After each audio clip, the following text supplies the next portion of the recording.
Alrighty then. What's going on, dudes? So per popular request, we got two absolute studs here. Luke Little throwing cheddar cheese biscuits at 105. Josh Staumont throwing cheddar cheese biscuits at 104. Josh, if you end up watching this, I apologize because I don't know how to pronounce that last name.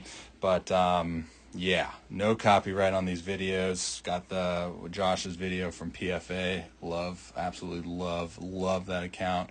And then Luke's video, I think, from somewhere it went viral. So where couldn't you find it, right? So both dudes, first and foremost, look at their bodies. They're equipped, I would say, to throw a baseball at extremely high power output. I'm not going to go into super amounts of details on these dudes, other than, Josh has got a man bun, which right off the bat, I'm extremely jealous.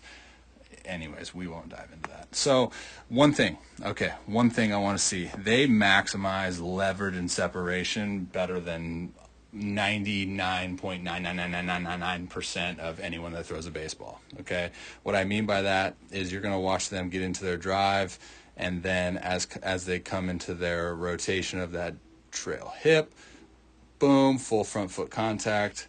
Notice the amount of torque, essentially rotational energy buildup that they, or Luke specifically, has. So the amount of separation, and then you're going to see, whoa, dropped it.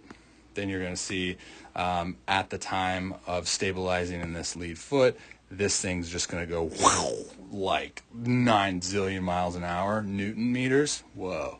And there's just a ton of torque on Luke. And then the same thing for Josh here. So drive, both obviously showcase extremely good ability of stabilization. I know a ton of people saw this video and they were like, Robby, he's disconnected from his heel, man. He can't throw hard if he disconnects from his heel. I encourage you to check out my videos on misconception of heel disconnection. If you want to take a deeper dive. Anyway, stabilizing, both of them do a really good job. Luke's a little bit more exaggerated with his head posture. Josh rides center mass pretty much the whole time. Luke's more exaggerated, like I said, on the back side. But both do a really good job of controlling their body through space. But same thing with Josh, right? The amount of leverage that he creates too, from just the separation. And you'll see that both of them, it's pretty freaking impressive to watch, man. Like the hip rotation, perfect. And then having that stall mechanism with their throwing arm to allow their trunk not to premature rotate. So it almost, as like you play it in fast motion, some people perceive it as like almost counter rotating with the trunk, when in reality, like the trunk's not really counter rotating. It's just, it's stalling, and the hips are going. So now when I talk about leverage, I'm talking about their ability to, same thing, would delay that arm. So now you have the path. So I know you can't see it in this video, but you essentially have the path now from just, I don't even know what millisecond meter it would be, but in correlation to where their front foot is. So the acceleration rate in which their arm is going from the position that it's in to then the position at ball release is extremely high.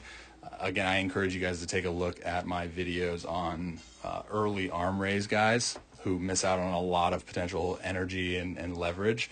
So the timing for these guys is just absolutely incredible. I guess if you take one thing from this video, it's like, wow, this dude just took 5 minutes to explain both these guys, just time really well.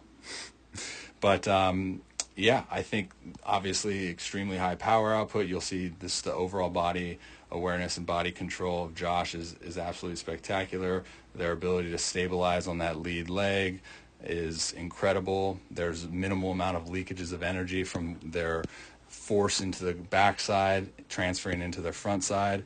The one thing I would encourage, again, I'm not going to say or coach either one of these guys. They're way better than I ever was, will be, maybe, I don't know. But for Luke specifically, I would actually encourage him to kind of move over, because he's got so much rotation that it's going to be tough for him at the time of front foot strike to then place his hand in a position to get glove side command, because like I said, with his rotation, it's occurring so freaking rapidly.